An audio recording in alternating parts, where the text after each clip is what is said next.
Good day, this is Robert Hunt, Superintendent of Chagrin Falls Schools. I've had the good fortune of serving in this capacity for the last 8 years. I've also been fortunate to serve as a parent in the school district and receive all the benefits that our school district offers to young people.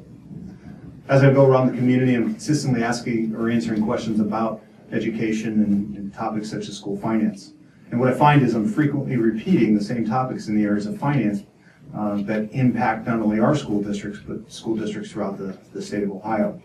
So the idea with this series is to just introduce to you the basic concepts of school finance and hope to create a greater awareness and better understanding of the things that impact how we finance our local school district.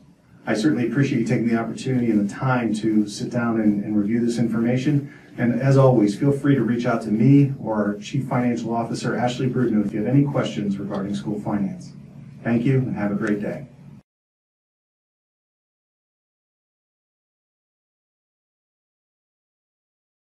The first concept I'd like to address from a school finance perspective is really answering the questions, why do districts continue to come back to communities? Obviously, like any businesses, we have revenues and we have expenditures and we can control those costs as much as possible. This is a people business, however, and a large part of our expenditures on an annual basis come from personnel and benefits as well. But the question of why do districts throughout the state of Ohio continue to have to come back to local communities for support. And really the first concept, and maybe the most difficult to understand, it evolves around a House bill that was passed in 1976. If you think back to the 1970s, inflation in our country was going through the roof. And as inflation was going through the roof in the early 70s, school districts were getting more and more money. And if you think about local schools and think about the different public schools in the Cleveland area and throughout the state of Ohio, a lot of construction happened during the 1970s, and this was due to that increase in inflation. So it was decided at that point that there was an element of taxation without representation, so House Bill 920 was passed in 1976. And essentially what House Bill 920 did or said was that school districts' revenue would be frozen based on whatever was passed at the local level. So essentially House Bill 920 froze revenue. It prevented it from being increased as property values increased in value in local communities. So to understand this concept, there's really two things you have to understand. So essentially if we pass a millage, a certain amount of revenue comes in the district. And that revenue remains completely flat due to 920 until the school district approaches the community once again for more money. Well, how does that kind of work from a logistical standpoint within a community? So there's two concepts to understand here. There's voted mills and there's effective mills. So in terms of voted mills, you'd think about that as all of the mills that were passed in a local community over time. And then effective millage is essentially what people are being taxed.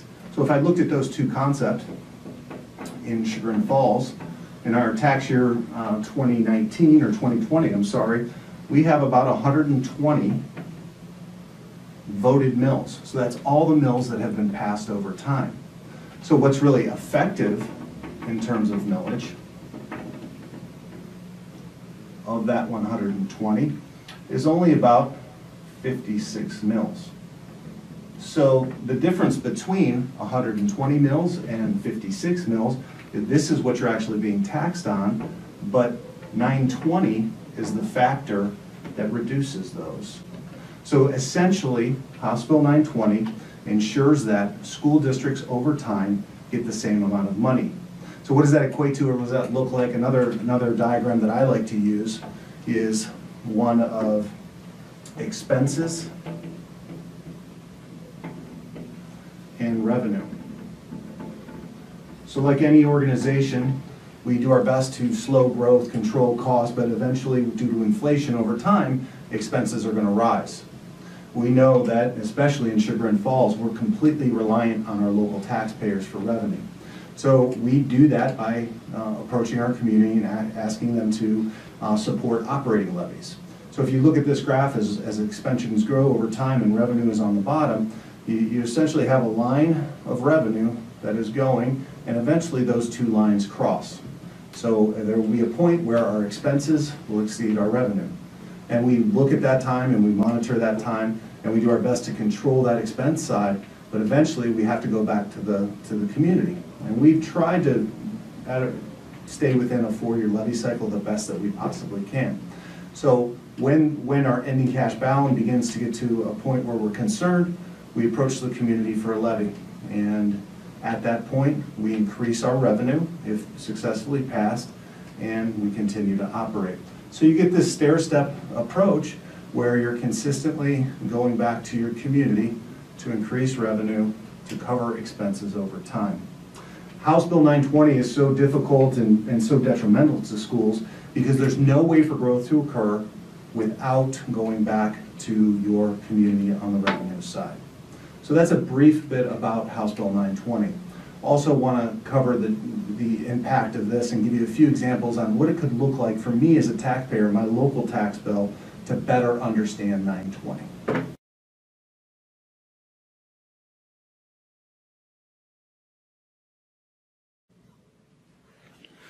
So if we know House Bill 920 freezes revenue for a school district, what does that look like, or how does that operate from kind of a local taxpayer standpoint? And we thought we'd try to give you an actual example, a concrete example of what happens between the auditor's office and your tax bill and what you pay to kind of emphasize the point of how school districts get the same amount of money. So if we take kind of a real estate tax bill, and we're just going to use 2015 and 2018. So we're going to assume in 2015 we've got a house value, just to keep the numbers round, of about $100,000. And let's say a reassessment happened in our community or in the area, and there was a 10% increase in property value. Good year and good reassessment. So that value now is obviously $110,000. So in fiscal year 2015, what a county auditor would do is it obviously has a tax rate. We're just going to make one up at this point.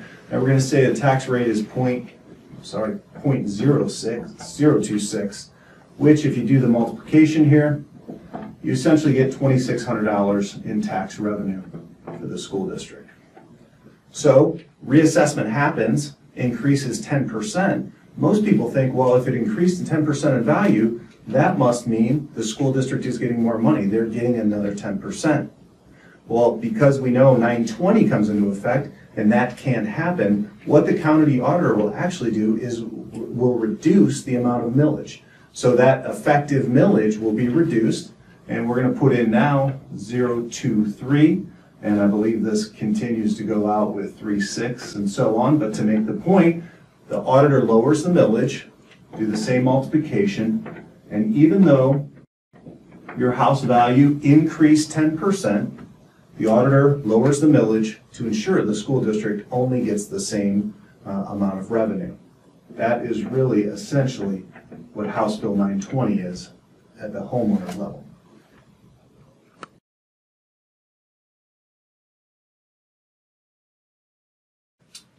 We've talked about how 920 works from a global aspect in terms of reducing millage rate and ensuring that school districts do not get more revenue when property values increase. We also looked at a tax bill and an example of a $100,000 home and showed you how the county auditor would actually reduce the millage on that property to ensure the school district gets the same amount of money. The last piece of this falls on reassessment. And this one is a little more complicated because what will happen is we'll be standing in a meeting, we'll be talking about House Bill 920, and there'll be somebody out there that has printed out a couple of their tax bills. And they'll say, you know, looking at 2015 and looking at 2018, Mr. Superintendent, my tax bill went from $2,600 to $2,800. You're telling me you don't get any more money, but yet my tax bill rises. You're not being honest with me. And what happens with reassessment is there's actually a redistribution of tax responsibility that causes this to happen. And I'd like to provide you one more example to give you an overview of what this might look like. So you can consider this a neighborhood or you can consider this just separate homes, but let's just hypothetically say we're dealing with 4 different homes, home A, B, C, and D. And let's say that we are going along and there's a reassessment. And after that reassessment, each one of these properties gets a tax bill. And home A gets their tax bill and they look at it and they got a plus 2% increase in terms of the value of their property. And home B, they maybe put in an addition or a new deck, and theirs went up 10%. Home C came along and, something happened and they just increased 1%. And then finally, home B, we're just going to give them a hypothetical 3% increase. So what we need to do here is determine the average. So if you add all these together, you've got a total of plus 16%. And you divide that by the number of the properties you have, and the average increase, and we're just going to say for the whole entire community in this example, is 4%. So if you apply that to the actual homes, 2% is 2% less than the 4% increase. So homeowner A is actually going to pay less in taxes by 2%. Homeowner B, they increase more than the average, so they're going to actually pay more by 6% in this scenario. Homeowner C, they increase less than average, so they pay less by 3%. And then finally, homeowner D, same situation. They increase less than the average, so they're going to pay less by 1%. So what happens in this situation with reassessment is there's a complete redistribution of property taxes. And that homeowner that stood up at the meeting that said their taxes did increase, the answer is yes, sir, yes, ma'am, you're right, your taxes did increase. However, what happened in that redistribution is there's actually people out there that are paying less in taxes, and therefore the school district is receiving the same amount of revenue.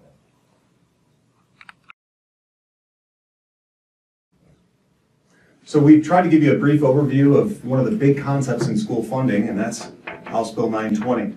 We discussed how it became in 1976 that, as inflation in the 70s was increasing, as property values were growing, school districts were giving more money.